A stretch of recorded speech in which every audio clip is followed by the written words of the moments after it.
Nah, kita lanjutkan dengan menjawab beberapa pertanyaan biidznillah ta'ala. Yang pertama, Ustadz, ada seseorang yang berniat masuk ke politik. Katanya dia berniat untuk memperkenalkan kajian sunnah kepada masyarakat dari jalan politik. Ini mimpi di siang bolong, ya. Ini banyak khayal, ya. Yang pertama, ini nggak akan mungkin terwujud. Bisa jadi dia yang ta'athar, ya, dia yang akan terpengaruh. Nggak mungkin dia bisa mempengaruhi. Dan itu adalah suatu waqi' laisa lahu min dafi', kenyataan yang nggak bisa dibantah. Tidak mungkin bisa menyebarkan sunnah di tengah-tengah kekotoran tersebut, ya. Dan ini sudah dipraktekkan di Mesir misalnya. Ada sebagian dai yang sunnah misalnya masuk ke sana, namun terakhir menyesal dan mengatakan laknatullah ala siyasah, laknat Allah atas politik. Di negeri kita juga sama. Orang-orang yang mengaku Islamiyin masuk ke dalam parlemen, namun terakhir masuk di penjara, kesandung sapi, kejegal sapi dan sebagainya. Namun inilah sekali lagi kenyataan yang banyak orang tidak bisa mengambil ibrah. Mereka di Aljazair menang pemilu, namun apa yang terjadi? Pertumpahan darah, mereka dibantai habis-habisan. Makanya sekali lagi kata Syekh Albani rahimahullah, minas siyasatil antar kusiasa, di antara politik kita sekarang meninggalkan politik. Kita punya metode dakwah ala Rasul, ala para sahabat yang harus kita pegang erat, yaitu prioritas dakwah tauhid al-aqidah as-sahihah. Nah, ini sama juga dengan masa politik. Kita katakan sekali lagi, fokus tetap kapanpun dimanapun, entah namanya tahun politik, tahun gajah, tahun apa, tetap dakwah tauhid, tetap dakwah al-aqidah sahihah. Tinggalkan kekotoran-kekotoran tersebut. Makanya dalam dakwah salafi ada tasfiyah wa tarbiyah, meninggalkan kekotoran, memurnikan Islam dari kotoran, dan tetap mentarbiyah umat di atas Islam yang murni bersih, Islam ala Rasul, ala para sahabat ar-Rasul sallallahu alaihi wasallam. Sekarang ini kalau disampaikan syirik, bid'ah, dikatakan dakwah keras. Coba dijelaskan bagaimana ciri-ciri dakwah yang keras dan lembut. Yang pertama, enggak semua namanya keras itu salah, ya. Enggak semua namanya lembut itu benar, ya. Rasul pernah mengatakan al-khawariju kilabu ahlin nar. Kelompok khawarij anjing-anjing neraka. Itu halus atau lembut? Apakah salah? Naudzubillah min dzalik kalau menyalahkan Rasul sallallahu. Keras pada tempatnya itu wajib, ya. Rasul mengatakan kepada seorang sahabat beliau, afattanun anta ya Mu'ad, apakah engkau membuat fitnah wahai Mu'ad? Itu Rasul keras apa? Lemah lembut. Rasul pernah memboikot sebagian sahabat yang tidak ikut perang Tabuk selama kurang lebih 50 hari. Apakah itu lemah lembut? Rasul nggak menyapa, nggak mau mengucapkan salam, nggak mau menjawab salamnya. Itu apakah lembut? Dikala butuh, keras butuh, tegas wajib. Meskipun terhadap kaum muslimin, ya.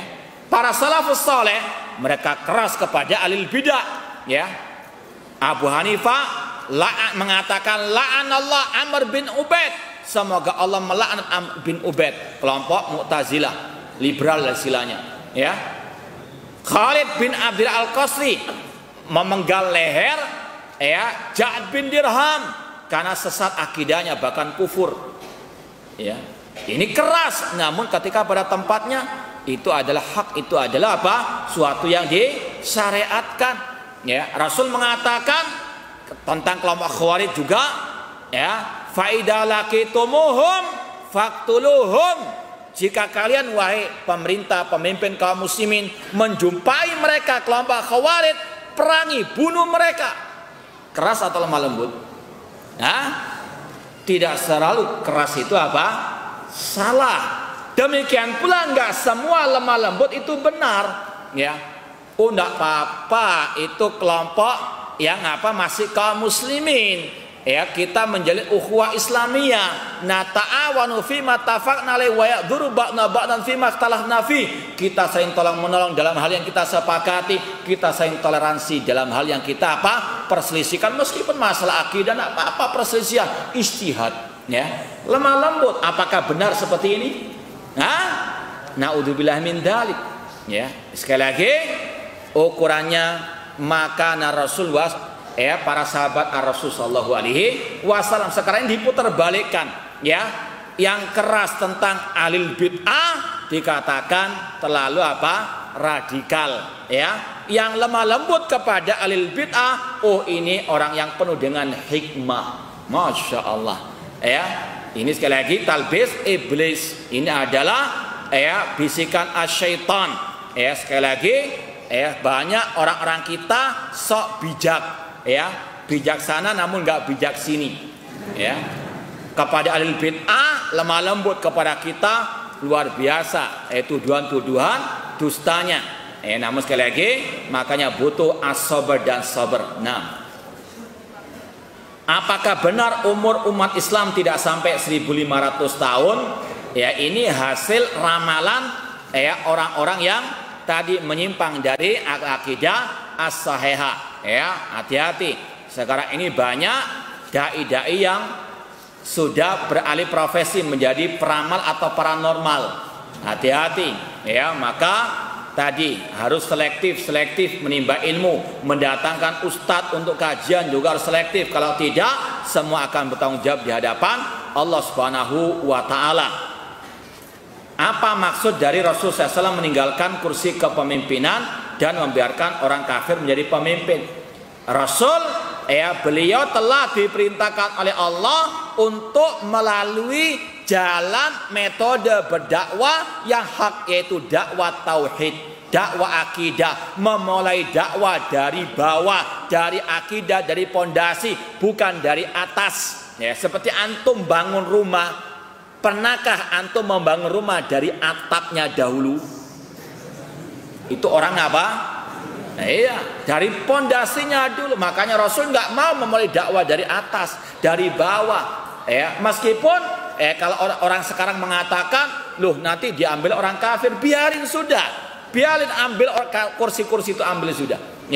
Kita punya al-aqidah ini yang paling berharga. Ini pondasi bagi kejayaan umat.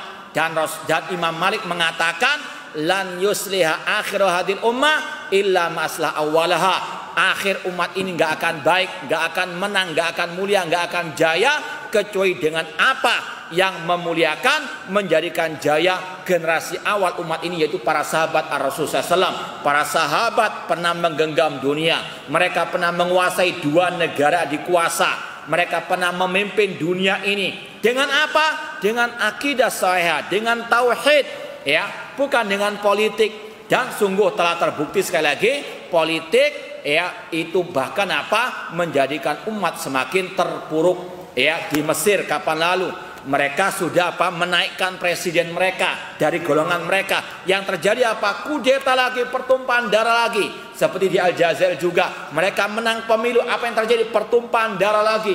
Naudzubillah min dzalik. Yang sekali lagi dakwah Rasul itu yang hak. Ini yang kita pegang sampai mati, meskipun banyak anjing yang menggonggong.